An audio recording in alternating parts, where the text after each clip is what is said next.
Jadi saya ulangi lagi ya, biar kerekam.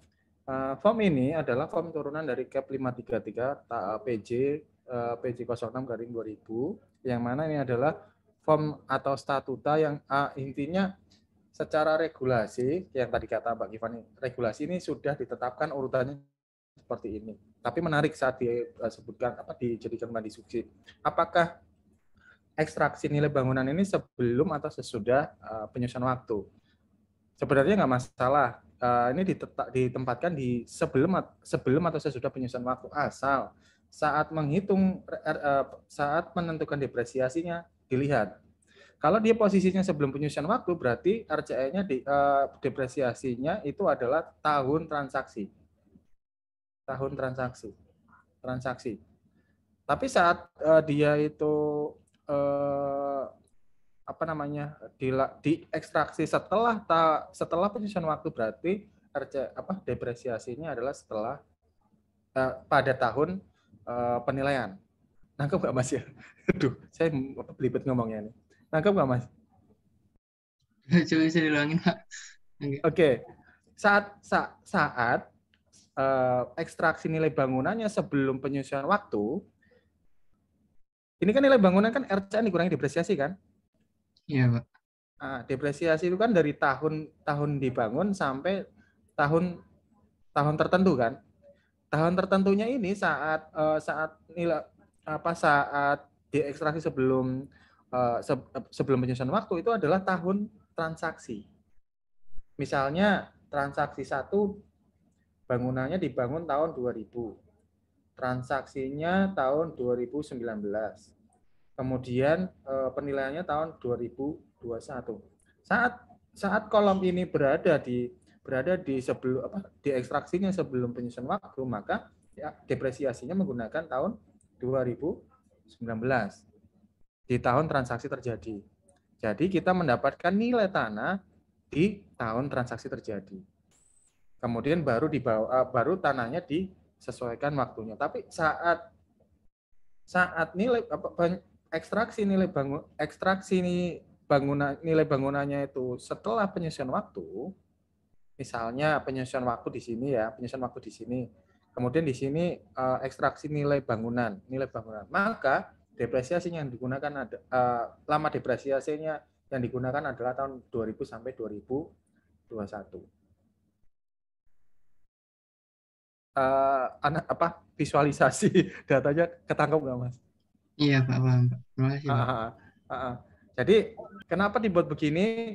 Saya filosofinya nggak tahu, tapi ini adalah form yang digunakan oleh DJP waktu PBB 2 masih mengelola PBB sektor pedesaan perkotaan.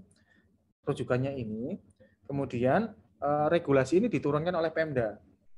Diturunkan ke Pemda dan Pemda masih menggunakan form yang sama. Jadi saat teman-teman turun qadarullah atau nasib membawa teman-teman ke Pemda, kebanyakan Pemda, tidak semua Pemda ya, kebanyakan Pemda masih menggunakan form yang sama. Nah, dari form itu teman-teman bisa memberi masukan ke teman-teman Pemda, Pak, bisa ini formnya bisa diubah, ekstraksi nilai bangunannya bisa setelah penyusunan waktu. Tapi teman-teman harus perhatikan depresiasi yang digunakan. Saat penyusunan waktu, ekstraksi nilai bangunannya sebelum penyusunan waktu, berarti depresiasinya adalah dari tahun dibangun hingga tahun transaksi terjadi. Jadi pure di situ adalah nilai tanah waktu transaksi terjadi.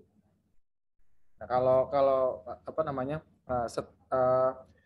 kalau misalnya ditaruh setelah penyusunan waktu, maka depresiasinya adalah dari tahun dibangun hingga tahun penilaian. Tapi kenapa ini tetap itu hasilnya mungkin akan beda ya teman-temannya. Tapi kenapa ini ditaruh di belakang? Di belakang. Karena ZN-Tenir ini hanya form ini hanya digunakan untuk penilaian tanah. Hanya untuk agar tidak terjadi bias pada bangunan, maka dia dikeluarkan buru-buru sebelum penyusunan waktu. Pak, kenapa enggak dikeluarkan sebelum ini? Tidak dikeluarkan sebelum penyusuan data. Karena kita tahu nilai transaksi itu nilai penawaran ini kan terjadi penyesuaian data itu kan karena ada data penawaran ya. Data penawaran harus harus disesuaikan menjadi data transaksi, makanya ada penyesuaian. Nah, di situ nggak bisa diekskludkan antara tanah dan bangunan. Akan terjadi bias gitu. Karena ada orang yang menawarkan properti itu karena lokasi tanahnya bagus. Jadi keputusan dia menawarkan lebih didominasi oleh lokasi misalnya. Tapi ada orang menawarkan lokasinya nggak bagus tapi harganya mahal. Karena apa? Karena propertinya ini misalnya komponennya bagus. Jadi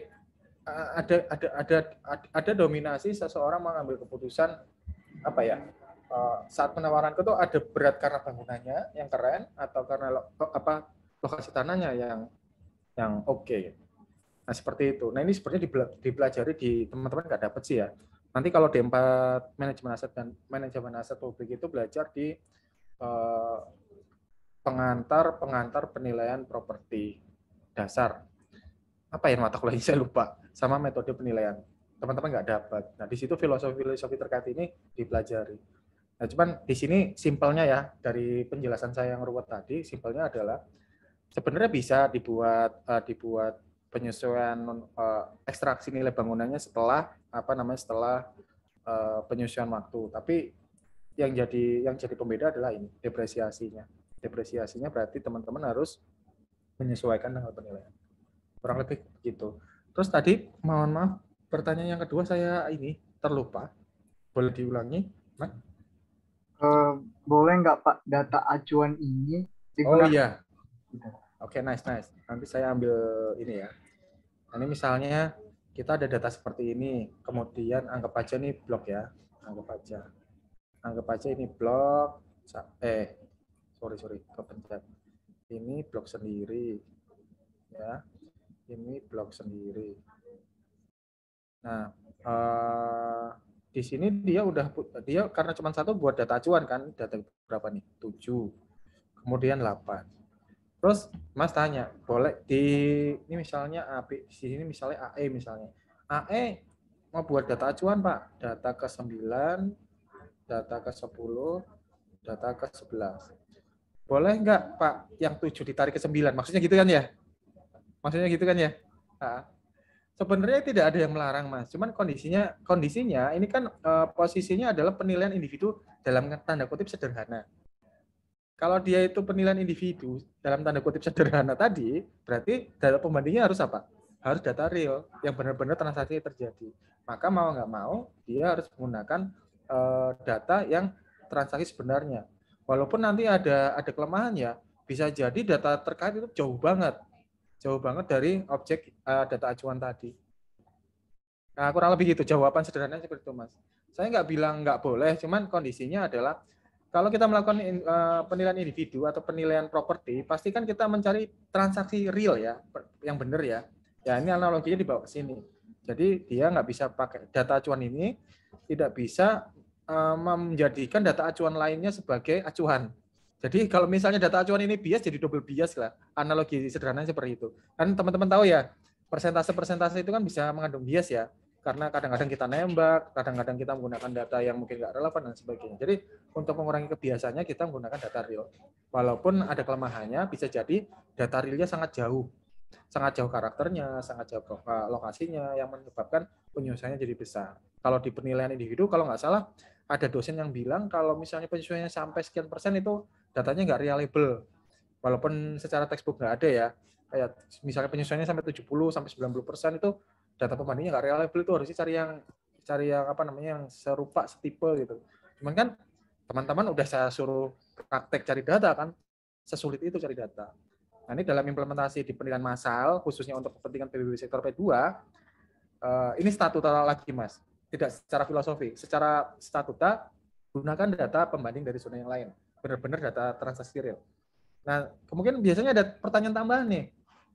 Pak, objek 1 kan sudah dipakai data pembanding 9. Boleh nggak, Pak, dipakai data pembanding 10? Kalau di regulasi statuta boleh, cuman saya nggak menyarankan. Karena apa? Ini kan 9 sama 10 karakternya sama kan? Kalau ditarik dari data pembanding yang dari zona yang sama, penyesuaiannya sama dong. Jadi kayak tidak ada variasinya, tidak ada apa ya namanya, tidak ada penetralisir kebiasaan gitu. Coba sebaiknya cari dari zona yang lain, walaupun agak jauh. Ini kalau ini pure pendapat pribadi saya ya. Kalau di statuta boleh, dari regulasi nggak melarang. Kayak misalnya nih kan 2/3 nih ya, yang kemarin dicontohin kan di sini ada 3 data acuan. Kalau di statut atau di regulasi boleh nih 2 tarik ke sini, 3 tarik di sini. Ya cuman yang ini karakternya sama, yang ini karakternya sama. Ya penyusunannya pasti sama persis kan.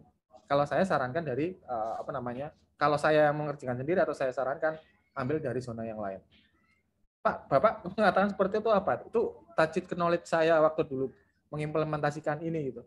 Jadi kayak akal-akalan teman-teman, jadi daripada males copy paste kode ZNT sama penyesuaian, udahlah samain aja lah, udah sama semua penyesuaiannya. Jadi ya dari situ kita tahu terjadi ketidakidealan karena prosedurnya diterjemahkan dengan kemalasan, gitu. Diterjemahkan dengan kemalasan. Kalau saya sarankan teman-teman untuk latihan, ini kan latihan nggak ada benar yang salah ya. Jadi nanti PPMK teman-teman itu yang saya nilai adalah alurnya, caranya. Hasilnya benar salah itu persepsi ya, benar salah itu ya, relatif ya. Yang penting teman-teman bisa mengidentifikasikan hasil penilaian masalahnya teman-teman itu ideal apa enggak. Kalau teman-teman bisa mengidentifikasikan itu ideal apa enggak ya berarti teman-teman sudah mencapai capaian pembelajaran teman-teman sudah tercapai. Jadi bukan hasil final dari penilaiannya teman-teman yang saya cari, tapi teman-teman paham kalau misalnya melakukan kesalahan, salahnya di mana. Itu nanti dituangkan dalam laporan. Kurang lebih gitu Mas ya. Jadi kalau statuta yang acuan ke acuan nggak boleh ya. Jadi harus dari data pembanding. Terus kemarin tadi untuk kasus yang kedua atas acuan di zona yang sama ngambil data pembanding di zona yang sama itu kalau di statuta boleh, kalau saya nggak boleh. Bukan nggak boleh, nggak ideal. Lebih baik ambil dari zona yang lain. Ya, jadi teman-teman biasakan ini ya perbedaan persepsi ya, perbedaan mazhab dan pendapat tuh teman-teman harus biasa. Nanti teman-teman ambil salah satu, kemudian untuk kepentingan kerja, untuk kepentingan nilai, sesuaikan dengan pimpinan, sesuaikan dengan dosen kan karena nanti teman-teman bakal punya dosen pembimbing untuk KTTA itu sesuaikan aja mazhabnya. Nanti teman-teman ke dunia kerja sesuaikan mazhabnya. Yang penting teman-teman tahu semua mazhab itu ada maknanya gitu. Nah, tinggal teman-teman pilih mana yang cocok kalau teman-teman ditempatkan sebagai orang yang mengambil keputusan. Kurang lebih kayak gitu. Dan ini untuk semua ini ya, teman-teman ya. Untuk semua rumpun keilmuan ya, tidak hanya di penilaian masalah aja. Kurang lebih kayak gitu, Mas. Mungkin ada tambahan? Tidak, Pak. Cukup. Terima kasih, Pak. Oke, terima kasih, Mas. Tadi Mbak Givani itu terkait penyesuaian. Apakah penyesuaiannya harus sesuai regulasi? Kalau saya di sini saya akan mengajarkan beberapa teknik untuk menentukan besarnya penyesuaian. Dan nanti teman-teman untuk PPMK dapat menggunakan teknik yang saya ajarkan atau menggunakan yang tadi Mbak Givani bilang sebagai regulasi. Regulasinya saya kirim ke teman-teman deh biar teman-teman nggak penasaran ya. Peraturan SE. Nah ini SE 14 saya kirim ke grup aja lah ya. Saya kirim ke grup kok hilang. Saya kirim ke grup ini aja deh, ke grup PIC ya. PIC. Oh nggak ada. Oh ini.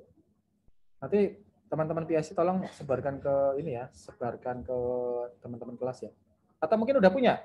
Jangan-jangan saya ini udah punya. Ya saya pura-pura bego aja lah ya. Anggap aja nggak punya.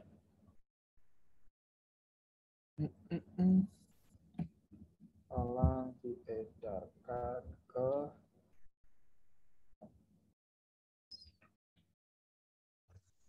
Oke Mbak Givani.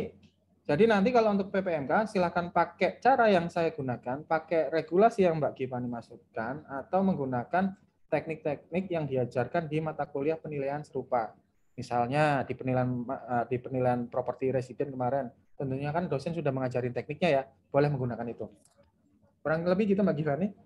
Ada ya, lagi? Pak, soalnya kemarin tuh rencananya mau pakai regulasi tapi kayaknya agak nggak relevan karena lingkupnya cukup sempit. Jadi kalau seandainya dia berdasarkan jalan protokol aja kan apa properti itu ada di jalan yang sama, cuma bedanya dia satu hook, satu di Mm-mm. tengah aja gitu, Pak. Jadi kondisinya gini sih sebenarnya Mbak.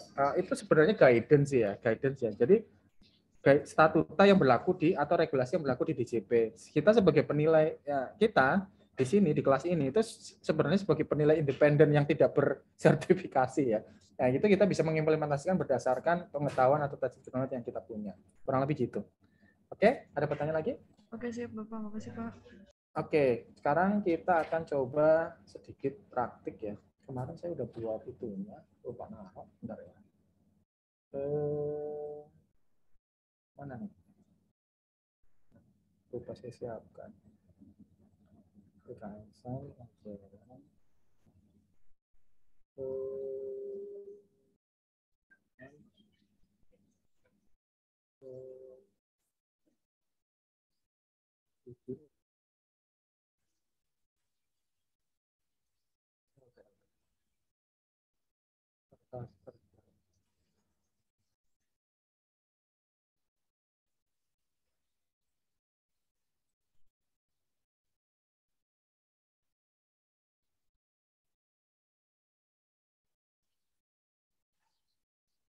Dan sorry, saya lupa menyiapkan dan penyakit saya itu adalah selalu lupa rename. Nah, harusnya setelah diedit file di rename.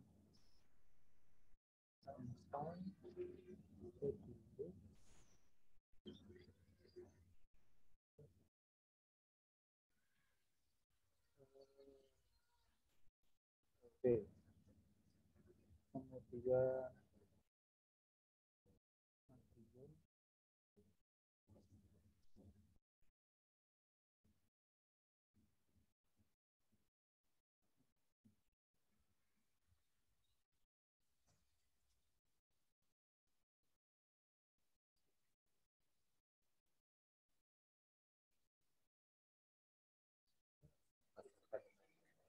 wes lah, nggak kesek berarti buat file ulang aja ya.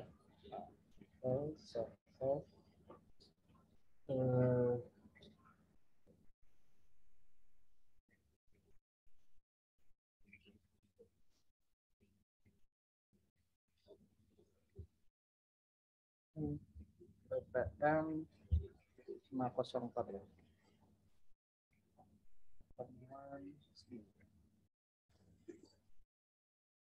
Oke, teman-teman, kemarin sudah saya sedikit perkenalkan terkait penyesuaian.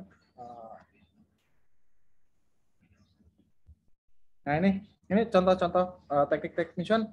Mas Arif ini udah saya sampaikan belum ya kemarin? Saya lupa. Gimana? Hah? Gimana? Yang ini sudah saya sampaikan belum? Contoh penyesuaian waktu dan lain sebagainya. Cara-caranya. Oh, sudah, Pak. Sudah ya? Sudah. Sudah. Penyesuaian data udah juga berarti? Yang ini sudah berarti? Penyesuaian data udah ya? Sudah, Pak. Sudah. Berarti yang belum ini. Di data acuan.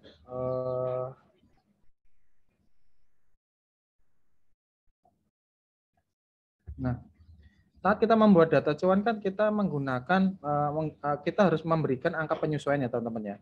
Angka penyesuaian di mana situ ada lokasi, kedudukan dan sebagainya. Nah ini sebenarnya kalau dulu di DJP itu nembak aja sih, nembak aja pakai perasaan. Oh kalau lokasinya lebih baik ya udah sikat aja minus 50. Kedudukan itu yang sudut, hook dan sebagainya lebih baik langsung minus sekian persen. Nah persentasenya itu dibuat. Ini mohon maaf ya membocorin anu aja dan mungkin teman-teman juga pernah melakukan kali ya untuk ngerjain tugas supaya angka akhirnya itu sesuai dengan harapan. Ya angkanya dimainkan gitu ya. Tapi sebenarnya ada nggak sih cara-cara yang saintifik yang angkanya itu tidak dibuat-buat? Ada caranya. Pertama, lokasi. Nah, kalau versinya Mbak Givani tadi, aduh, mouse saya apa? Mouse-nya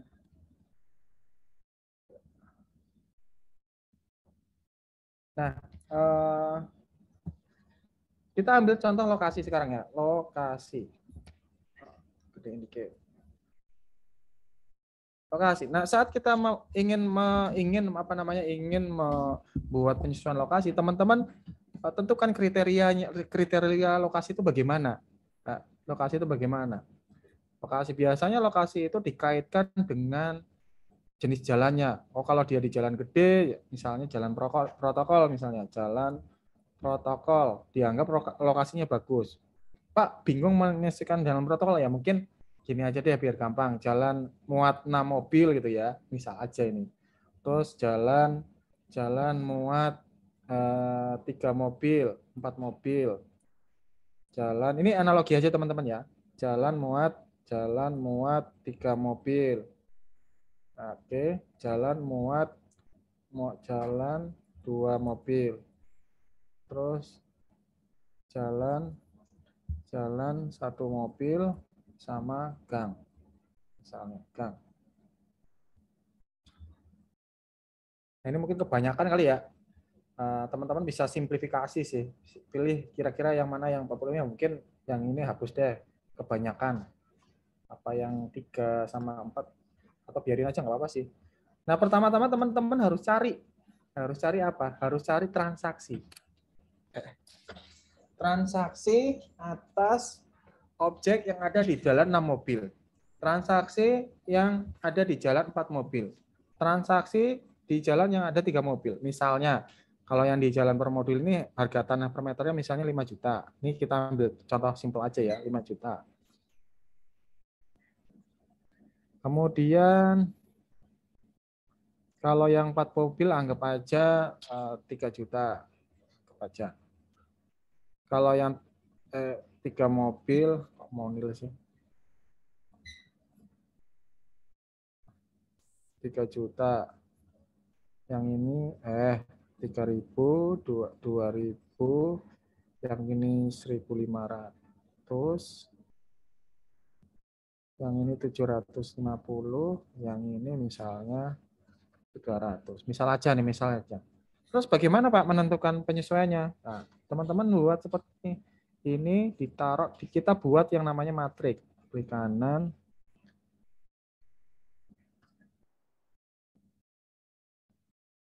Ini teman-teman kriteria ininya bebas teman-teman ya.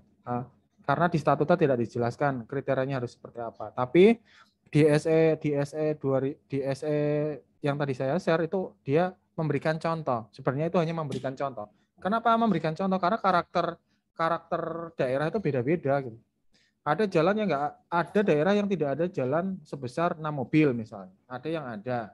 Nah, ini kalau yang saya sampaikan di sini ini adalah contoh. Nah, kalau misalnya data pembandingnya ada di jalan 6 dan objek acuannya ada di data 6, kira-kira penyesuaiannya berapa, teman-teman? Oke, nggak usah di ini deh. Saya mau iseng karena udah siang. Mas Yuda, kira-kira penyesuaiannya berapa? Pak, tadi gimana Pak?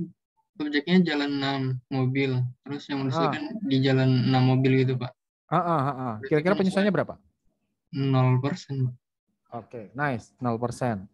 Sekarang Mas Bimo, kalau misalnya data pembandingnya di jalan 6, tapi data acuannya di jalan 4, kira-kira penyesuaiannya berapa, Mas?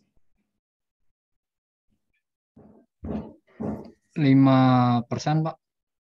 5% ya, kita taruh angkanya. Minus atau plus? Plus Pak, dikarenakan itu lebih bagusan yang objek pembanding daripada objek acuannya Pak. Yang punya nilai yang ini loh, yang punya nilai yang 6 mobil loh. Acuannya tuh yang 4 mobil. Acuannya yang 4 mobil, ya. Yang data transaksi yang 6 mobil, kira-kira penyesuaiannya positif apa negatif? Negatif berarti Pak. Negatif ya, tadi negatif Ya, 5% ya. Oke.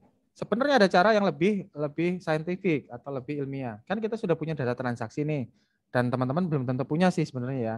Saat kita sudah punya data transaksi, penyesuaiannya itu berarti saat apa ya namanya kasarannya? Berapa sih penyesuaian dari aduh nggak bisa coret-coret ini ya Excel ya. Pakai anot berarti. Merah. Saat data berapa sih penyesuaiannya jika kita punya data pembanding di jalan 6 ke jalan 4. Jadi kasaran sederhananya itu berapa penyesuaiannya angka 5 juta menjadi 3 juta. Berarti 5 juta dikurangi 2 juta kan? Itu minus berapa persen? Nah, tinggal di sini tinggal Excel-nya jalan di sini. Berarti penyesuaiannya adalah ini karena salah. Sama dengan ya. Sama dengan dalamku lagi. 3 juta dikurangi 5 juta dibagi 5 juta. Berapa? Kita ambil persen. 40%. 40%. Kita coba kira-kira.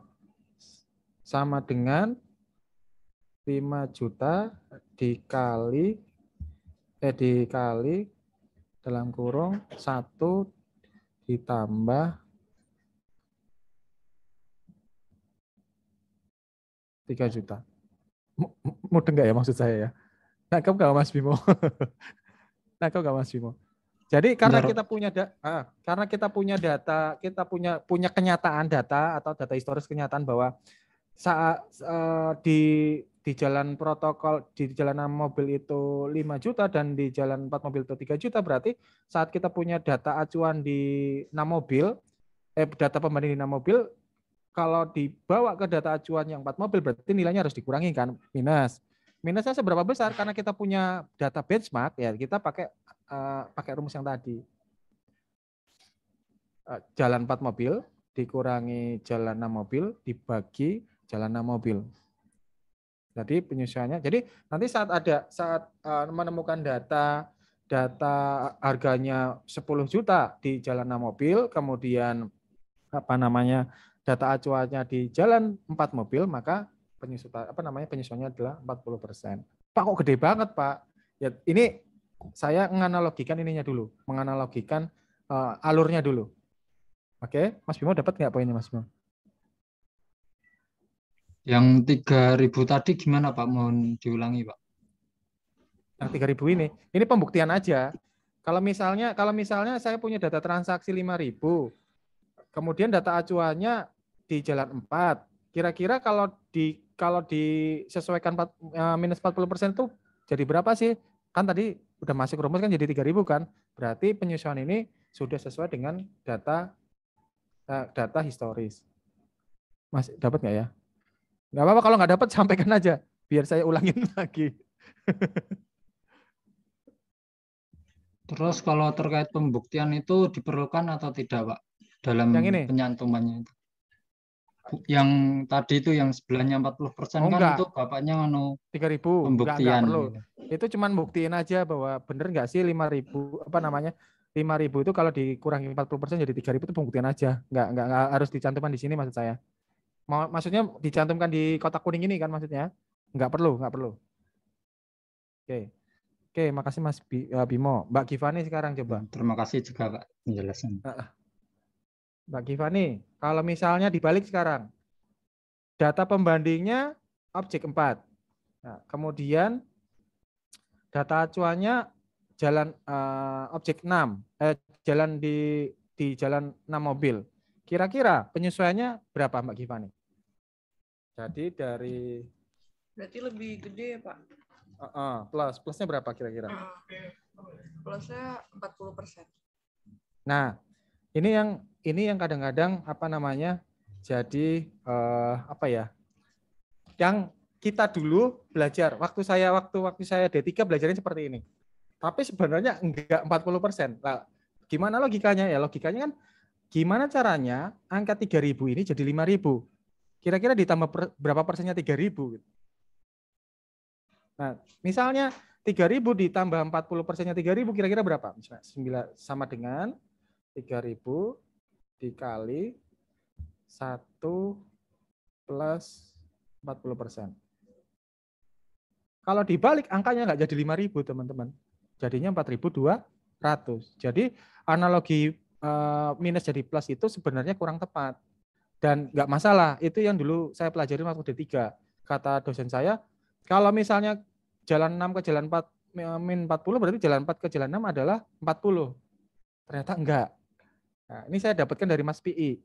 Mungkin teman-teman kenal ya Mas PI ya, dari DJP ya.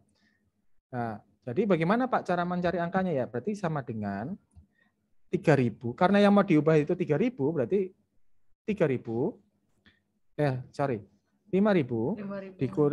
dikurangi 3.000 dibagi 3.000. Jadi 67%. Kita coba buktikan ya. Sama dengan 3.000 dikali 1 plus berapa kira-kira? 5.000. Oke. Teman-teman udah dapat poinnya belum? Ada yang masih bingung? Nah. Oke. Sepertinya kalau hening masih ada kebingungan. Sekarang kita coba siapa ya? Mas Fikri. Mas Fikri. Betul, Pak. Kalau data pembandingnya di jalan 4, data acuannya di jalan 4, penyesuaiannya berapa? 0%, Pak. 0%, oke. Kalau data pembandingnya di jalan 4, kemudian apa namanya? Data acuannya di jalan 2, berapa persen kira-kira itu penyesuaiannya? 1.500 per 3.000, Pak. Gimana cara ininya? Sorry. 1.500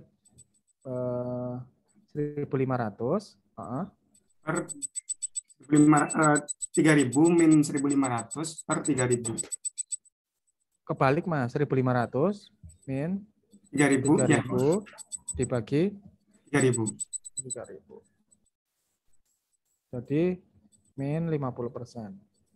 Oke, udah ada bayangan ya. Oke, saya ngecek lagi random. Mbak Delila ada? Mbak Delila ada? Mbak Delila ada? Oke, mungkin lagi ke belakang. Mbak Rayhana ada? Iya, Pak. Oke, Mbak Rayhana.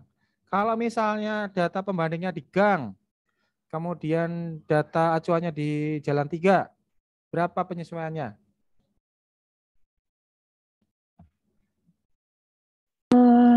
2.000 dikurangi 300 per 2.000 dikurangi 300 per 300 ya, Pak? Per 300.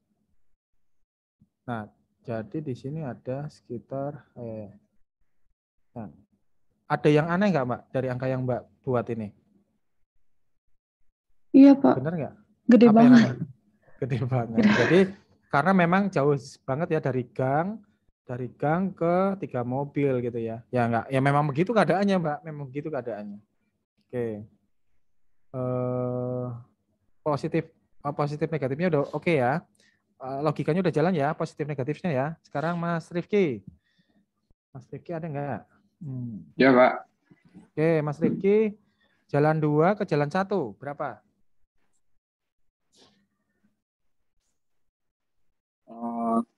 750, Pak.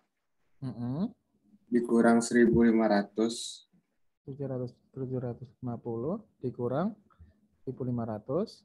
Dibagi 1.500. Oke. Ini ya. Oke, udah kebayang ya teman-teman ya. Ya kurang lebih kayak gitu. Jadi saat dibalik dari data pembanding yang jelek ke data acuan yang bagus itu tidak semata-mata mengubah plus minusnya saja. Karena logikanya yang seperti teman-teman lakukan lagi. Oke. Saya kasih waktu 10 menit untuk teman-teman buat simulasi seperti ini sampai kotaknya penuh. Saya kirim deh ininya, template-nya biar teman-teman nggak buat terlalu banyak. Tapi ininya di mana nih? Oke. Step 1 saya mau copy. New group. Save ke stop.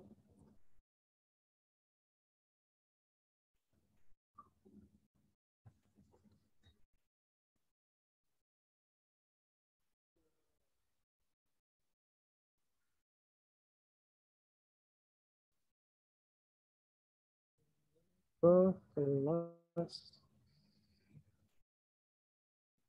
PTN 504.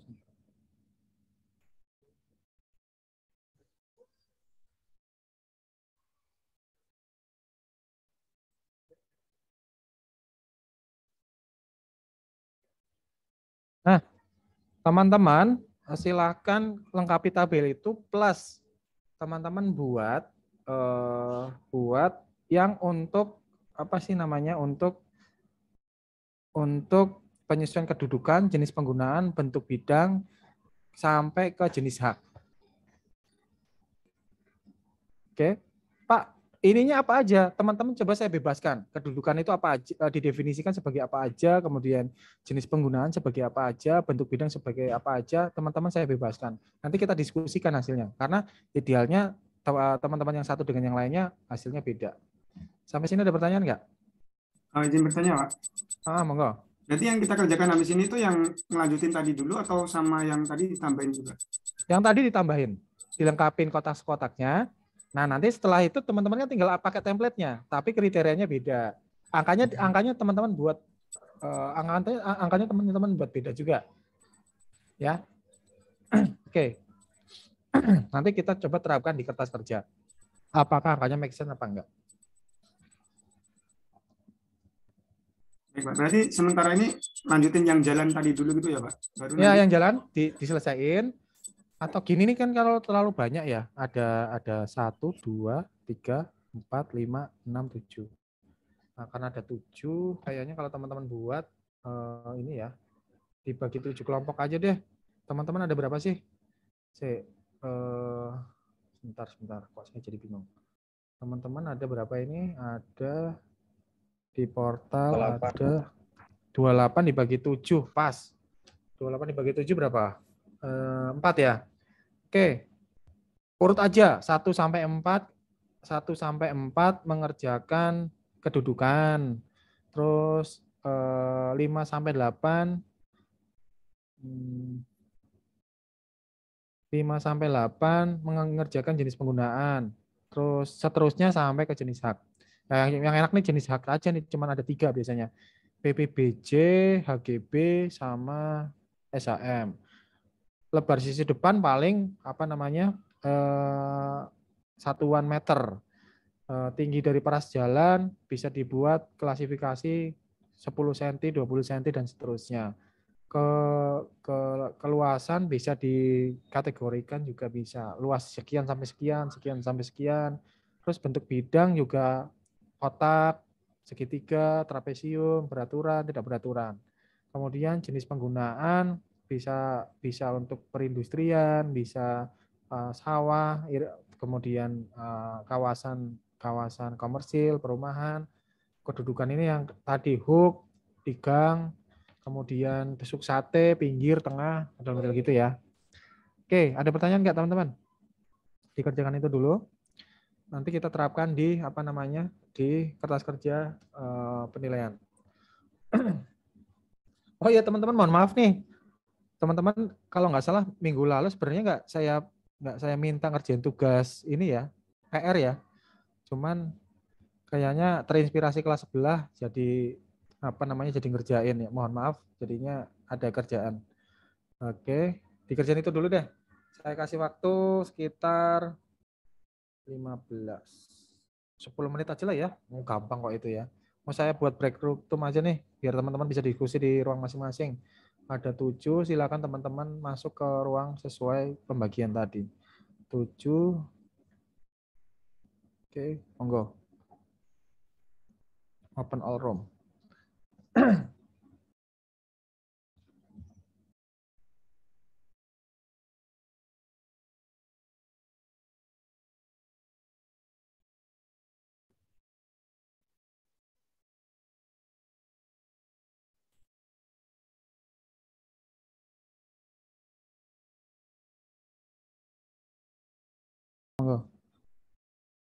Bisa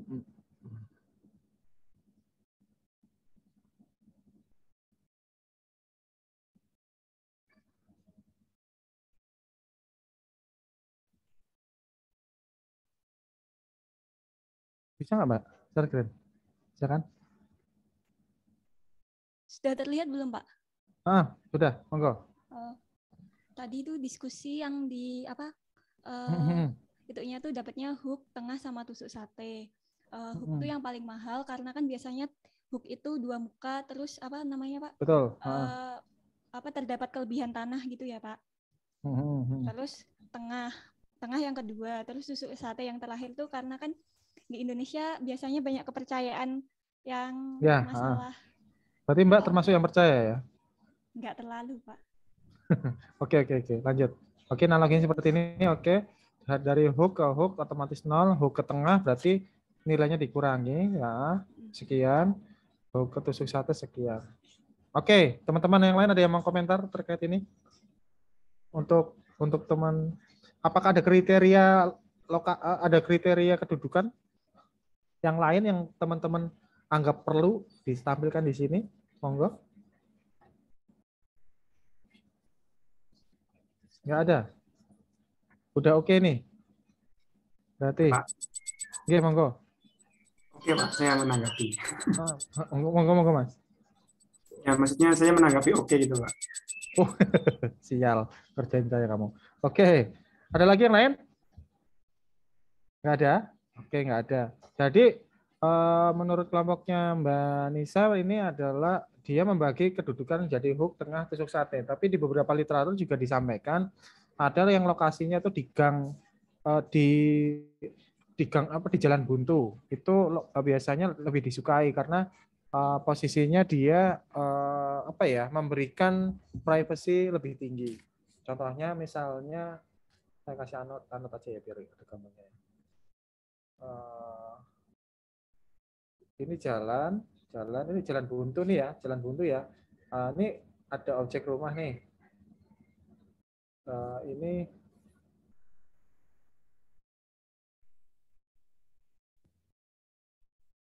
kan tusuk sate itu berarti yang ada di huruf A ini kan.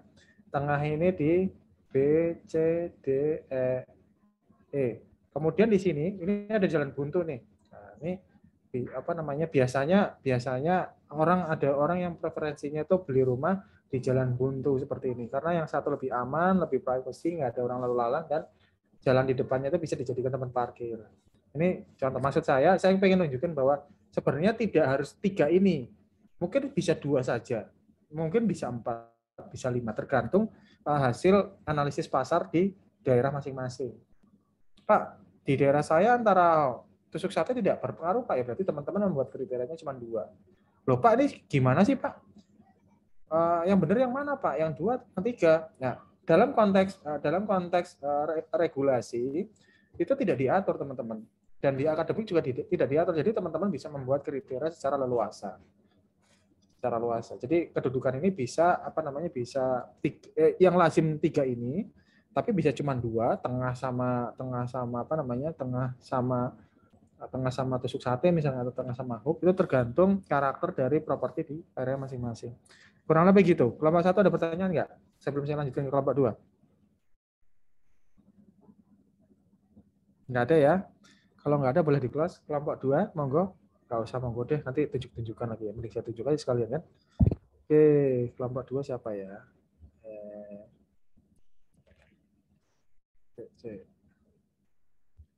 Kelompok 2. Kelompok 2 tadi cowok, sekarang Mas Roji deh, Mas Oji.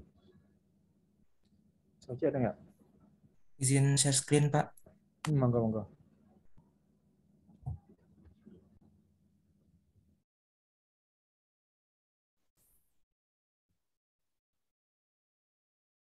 Oke, monggo disampaikan ke teman-teman Mas. Oke, jenis penggunaan. Angkanya angka fiktif ini ya. Nanti kalau misalnya misalnya teman-teman apa namanya di analisis sebisa mungkin disesuaikan dengan kondisi klasifikasi kondisi sebenarnya.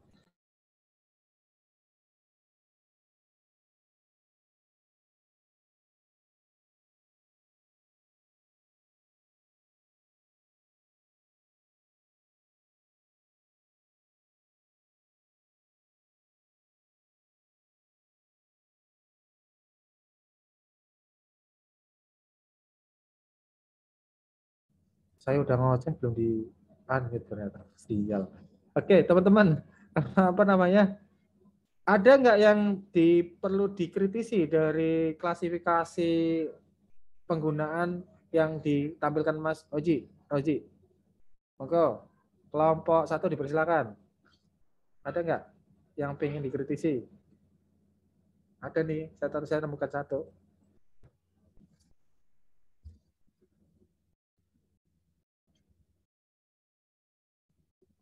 Nggak ada? Ayo teman-teman cari. Ada nggak kira-kira?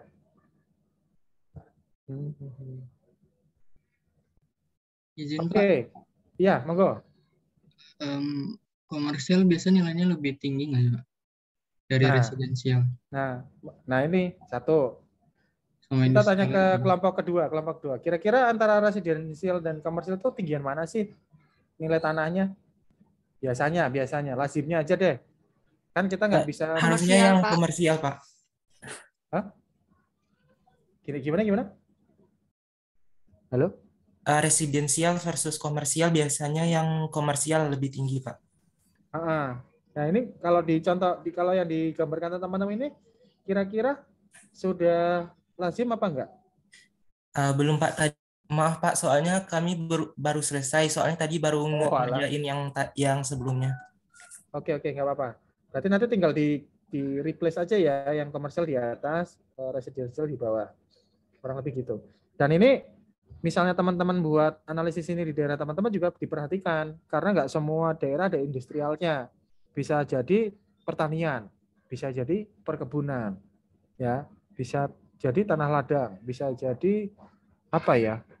Ya itu sih paling pertanian, perkebunan. Nah, kemudian bedanya pertanian sama perkebunan apa sih? Perkebunan itu tanahnya udah padat. Kalau pertanian itu tanahnya tanah gembur.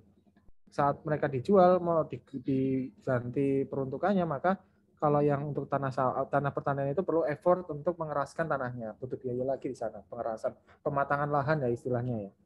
Nah itu biasanya dibuat klasifikasi lagi. Nanti teman-teman identifikasikan di daerah teman-teman kira-kira yang urutannya bagaimana gitu. Jadi komersial, residensial, industrial sama komersial kira-kira lebih mahal mana? Itu harus lakukan analisis pasar karena memang ada daerah industrialnya lebih mahal daripada residensialnya. Karena daerah industrial itu biasanya dilakukan penilaian individu dan nilainya biasanya lebih besar daripada nilai kawasan sekitarnya. Kurang lebih kayak gitu. Kelompok 2 ada komentar lagi? Monggo. Kebayang ya, paling enggak caranya kebayang lah. Kelompok 2, ada pertanyaan? Kalau enggak ada kita lanjutkan. Oke, kalau enggak ada masuk ke kelompok. Gimana? Boleh. Kelompok 3. Kelompok 3.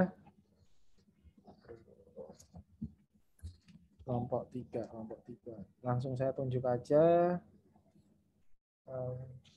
Givani udah tadi ya. Wiran deh sekarang. Wiran. Izin untuk share screen, Pak. Monggo.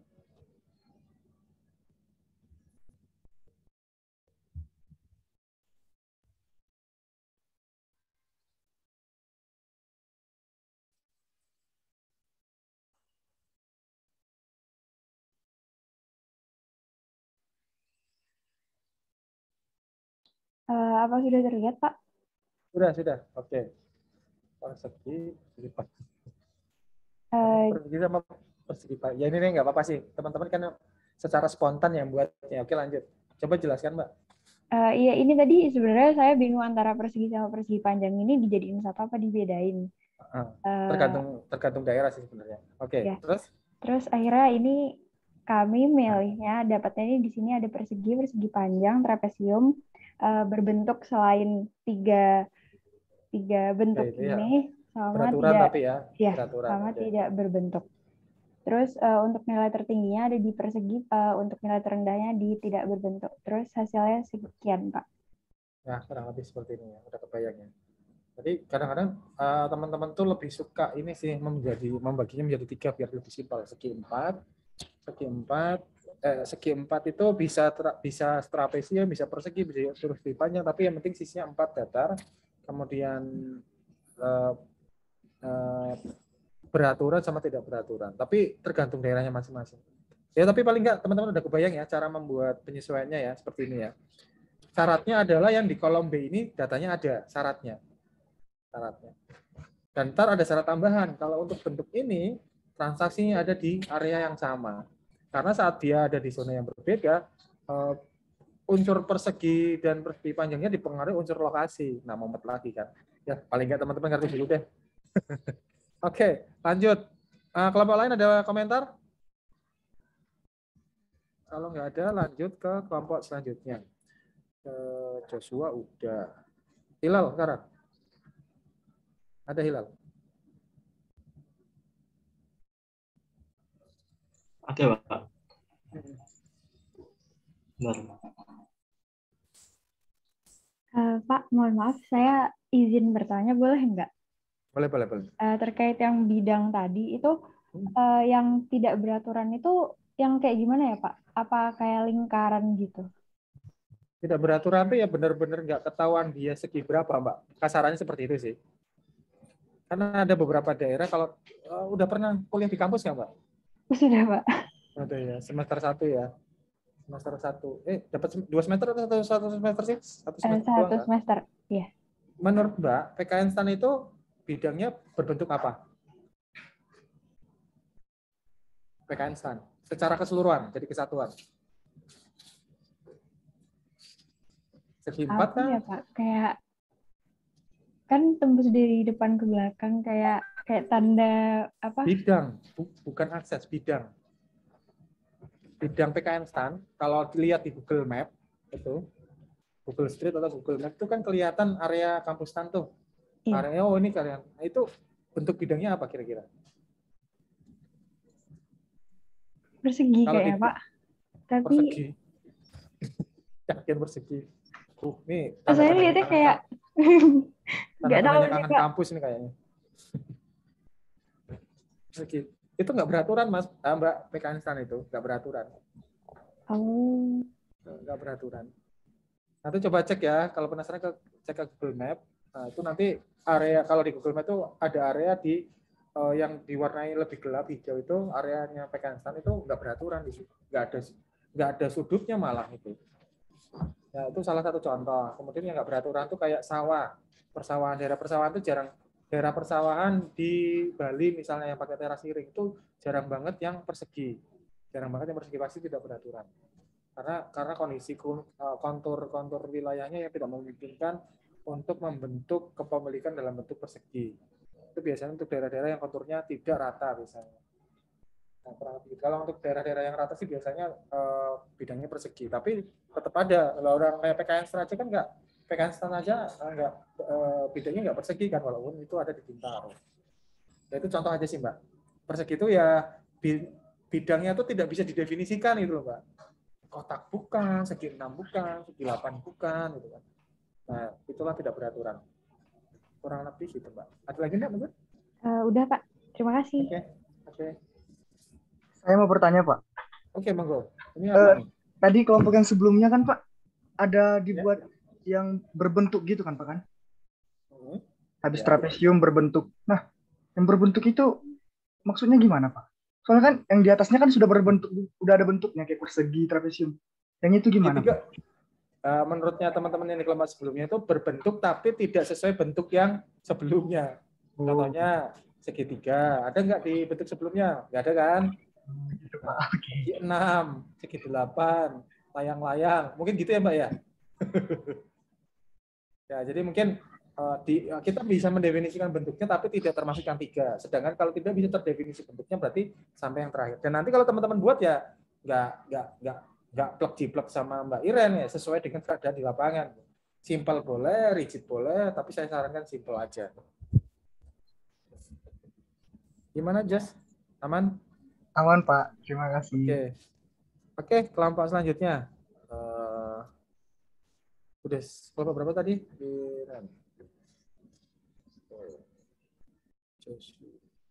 Terlihat tidak, Pak? Oh, langsung. Mantap. Luas. Wah, oke nih, oke juga nih. Jadi ini apa ya, dibuat kriteria ini ya, luas ya. Jadi seperti ini ya. Oke, nice.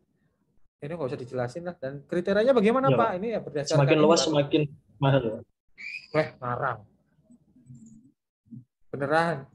Kalau kamu beli barang makin banyak, makin murah apa makin mahal? Yang makin mahal. Dilihat nilai per meternya, Bang.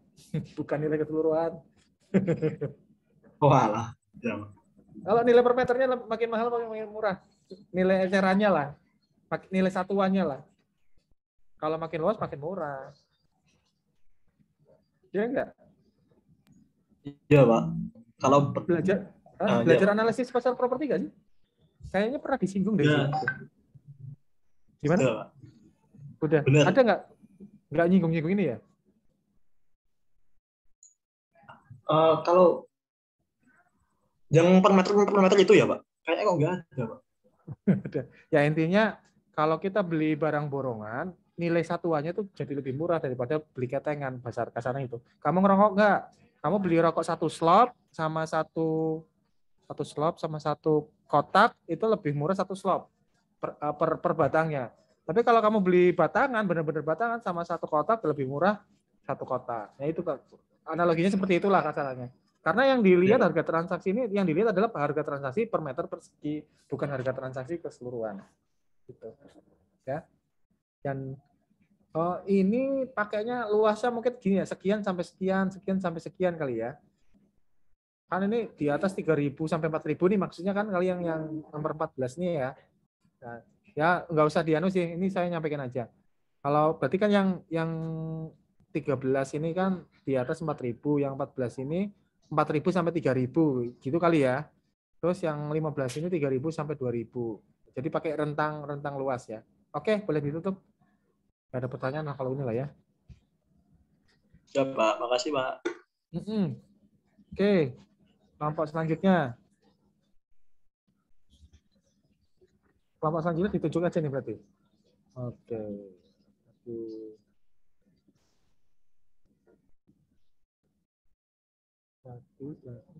Sekarang Nabila kali ya? Nabila udah? Oh, bentar, Pak. Habis Nabila siap-siap. Ini, Pak. Oke. Jadi kalau misalnya lebih tinggi, semakin tinggi dari poros jalan itu semakin mahal, Pak. Semakin tinggi nilainya, Pak. Kalau misalnya tingginya 2 meter dari poros jalan, kira-kira mahal apa kan murah? Ini 20 cm, Pak. Nah, tapi kan kalau misalnya ada tanah di atas itu gimana? Ayo. Ya itu. Ya nggak tinggi-tinggi amat. Jadi nanti kriterianya harus ada yang lebih tinggi dari 20 ya, Mbak. Dan nilainya ya. Dia tuh mendekati 0 makin gede, tapi menjauhi 0 makin minus. Jadi makin apa ya? Ngerti maksud saya ya? Ini udah bagus nih. Ada yang di bawah min 5, dia lebih murah daripada yang 3.000. Tapi yang di atas 20 tuh dia mengecil lagi karena ada biaya biaya ketinggian. Kalau bikin properti harus ada biaya dikeluarkan untuk meratakan tanahnya lah, membuat tanggal dan sebagainya. Kalau misalnya tanahnya tinggi, parkir mobil dibuat nungging. Jadi kan ada unsur kerepotan di situ. Jadi ya ini berdasar feeling aja sih. Jadi 0 lebih murah dari ya udah oke lah ini. Cuman kurang lebih yang lebih dari 20 cm-nya kali Mbak ya. Pasti harusnya lebih murah daripada yang rata. Karena apa? Karena ada biaya untuk nguruk ya. Ini contoh aja. Sip, nice. Nah, terus selanjutnya siapa sekarang? Fakih. Izin Mbak menanggapi yang masalah ketinggian Mbak. Oke, monggo. Gimana Pak?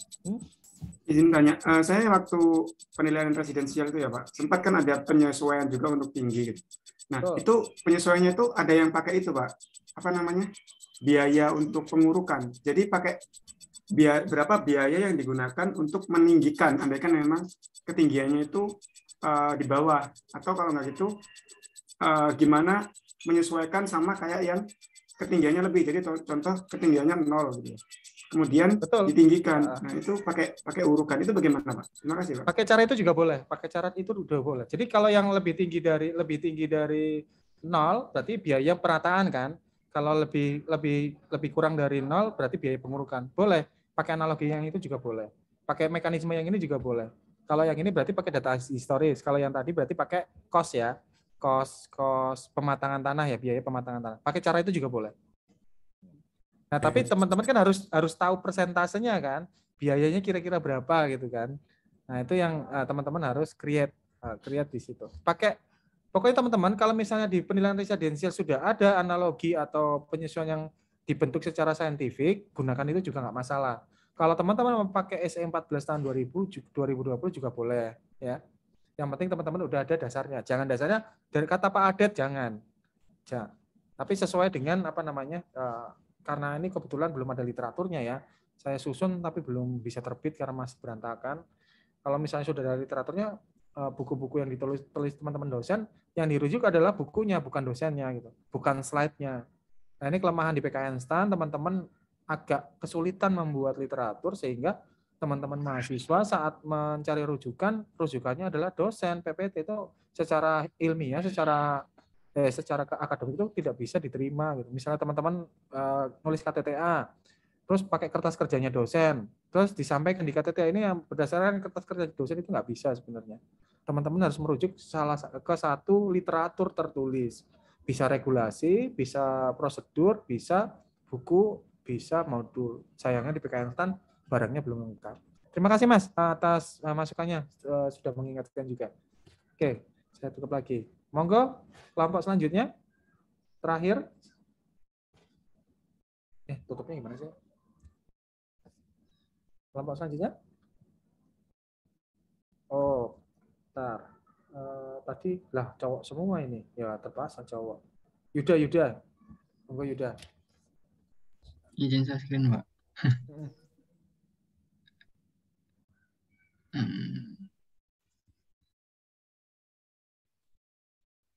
Udah masuk, Pak?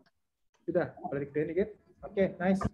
SHM, HGB, PPJB. Nah, ini contohnya ya. Kenapa SHM? Ada lagi analogi yang menggunakan ini, Mas. Biaya. Biaya PPJB menjadi HGB itu berapa persen? Berapa?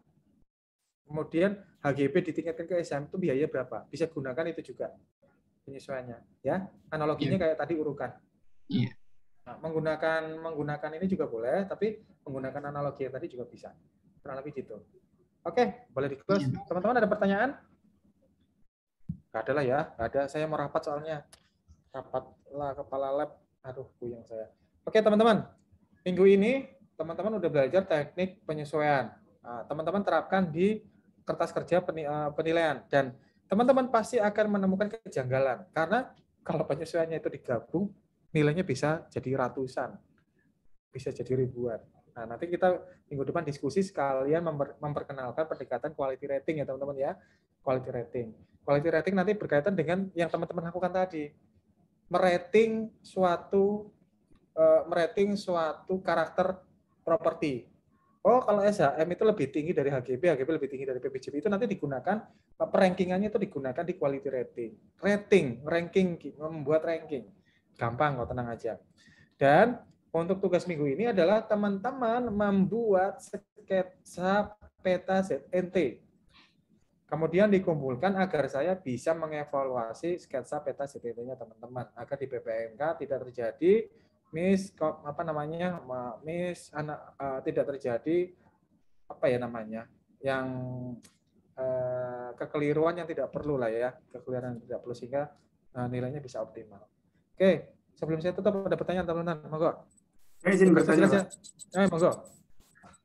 Mungkin untuk yang tahap project ya, yang untuk PPMK itu Pak. Kalau andaikan nih Pak, di dalam kemarin kan kita sempat udah ngumpulin tuh 30 data itu ya Pak. Nah, kalau di dalamnya itu ada kesalahan gitu, karena saya merasa ada yang salah gitu Pak. Kan yang jalan itu kan kalau di apa namanya sesuai sama daftar itunya, itu kan cuma pakai 1A, 2A gitu ya. Nah, saya merasa itu kurang relate gitu Pak di saya, soalnya ada gang, ada jalan yang sangat kecil juga gitu. Nah, tapi di situ masih saya tulis jalan gang dan lain-lain. Kemudian ya ada beberapa mungkin hal yang kurang lah Pak menurut saya dari data itu. Itu boleh disesuaikan nggak Pak? Setelah boleh banget. Boleh disesuaikan. Boleh disesuaikan pas pengumpulan nanti, pas PPMK-nya. Boleh. Jadi data yang sesuai. Terus kadang-kadang kan gini ya, teman-teman udah ngumpulin data dan merasa datanya nggak digunakan karena anomali lah, karena unsur-unsur karakter-karakter yang lain. Data itu tetap dikumpulkan teman-teman. Untuk apa? Agar kita tahu seberapa besar anomali di daerahnya teman-teman. Jadi saya sampaikan bahwa teman-teman ini PPMK-nya itu adalah project based learning. Project based learning. Teman-teman mengaplikasikan prinsip penilaian massal dengan data real.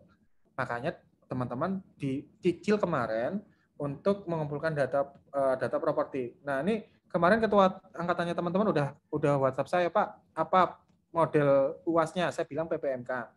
Terus jenis tugasnya apa udah saya sampaikan ke dosen kelasnya masing-masing. Nah, dari data tersebut teman-teman didorong untuk menganalisis tadi yang Mas sampaikan, misalnya ada yang ganjil dan lain sebagainya. Misalnya tabel yang saya sampaikan kemarin itu tidak perlu atau perlu ditambahkan, lakukan inovasi di tabel data tadi dan disampaikan di laporan. Nah, misalnya kemarin ada di kelas sebelah menyampaikan, Pak, data kemarin saya 30, tapi yang 15 jelek, saya mau cari lagi 15, nanti dikumpulin saja yang 15 nggak dipakai tadi. Jadi teman-teman kumpulin data lebih dari 30, 45. Nanti untuk setiap kelebihan data yang di store akan saya kasih apresiasi nilai. Project based learning. Jadi kampus pun dapat outcome dari tugasnya teman-teman dapat outcome, terlibat langsung dalam proses pengumpulan data. Data yang teman-teman kumpulkan nanti akan menjadi database properti yang digunakan PKN Instan untuk melakukan penelitian. Jadi saya kebetulan sekarang ada di lab manajemen aset publik, kemudian nanti akan berkolaborasi dengan lab penilai PBB. Data itu akan digabung kan jadi penilaian. Kami berharap ke depannya PKN Instan dapat menerbitkan semacam indeks atau angka yang bisa digunakan oleh penilai di luar sana, mau itu penilai pemerintah, mau itu penilai publik, terkait penyesuaian, terkait persepsi, kebanyakan terkait penyesuaian sih. Karena dan indeks harga properti per daerah, makanya teman-teman dituntut per daerah. Jadi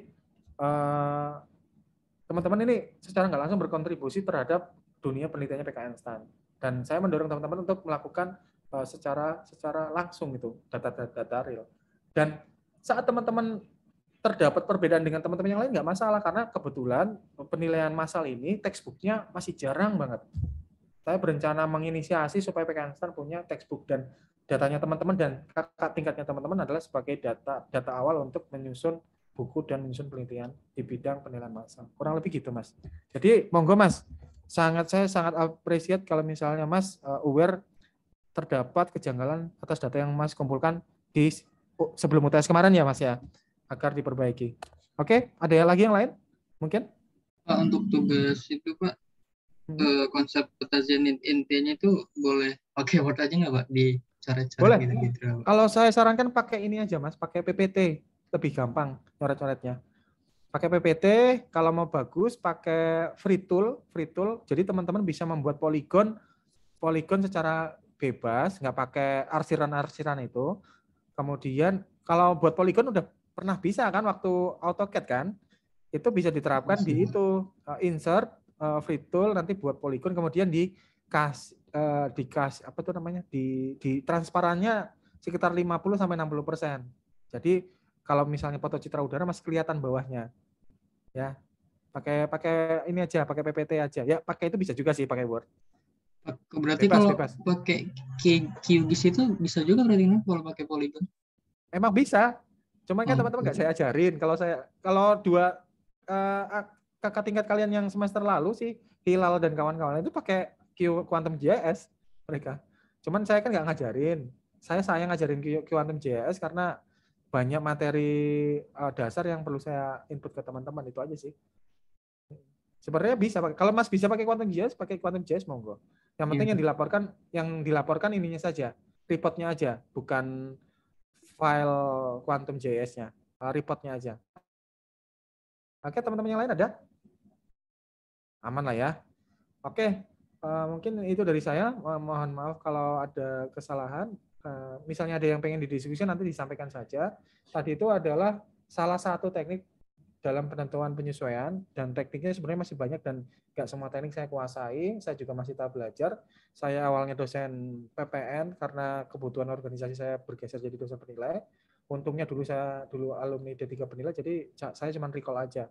Hanya saja yang saya pelajari itu ternyata banyak yang nggak update. Kayak tadi, 40% kalau dibalik jadi plus 40%, harusnya nggak begitu. Nah ini mohon maaf kalau misalnya penyampaian saya ada yang kurang, monggo dikoreksi aja, kita sama-sama belajar. Kurang lebih gitu. Terakhir mungkin Mas Arif ada masukan? Nggak ada ya? Tidak, Pak. Oke, ini Mas Arif nih yang minta tugas nih, biar dibully temannya sekelas. Ya saya nggak enak Pak kalau nolaknya. Nggak apa-apa. Jadi teman-teman bisa dapat ini ya, satu siklus penilaian analisis data linear ya. Sekian dari saya teman-teman ya. Selamat istirahat. Assalamualaikum warahmatullahi wabarakatuh. Waalaikumsalam warahmatullahi wabarakatuh. Terima kasih, Pak. Terima kasih, Pak. Ya, saya tutup ya teman-teman.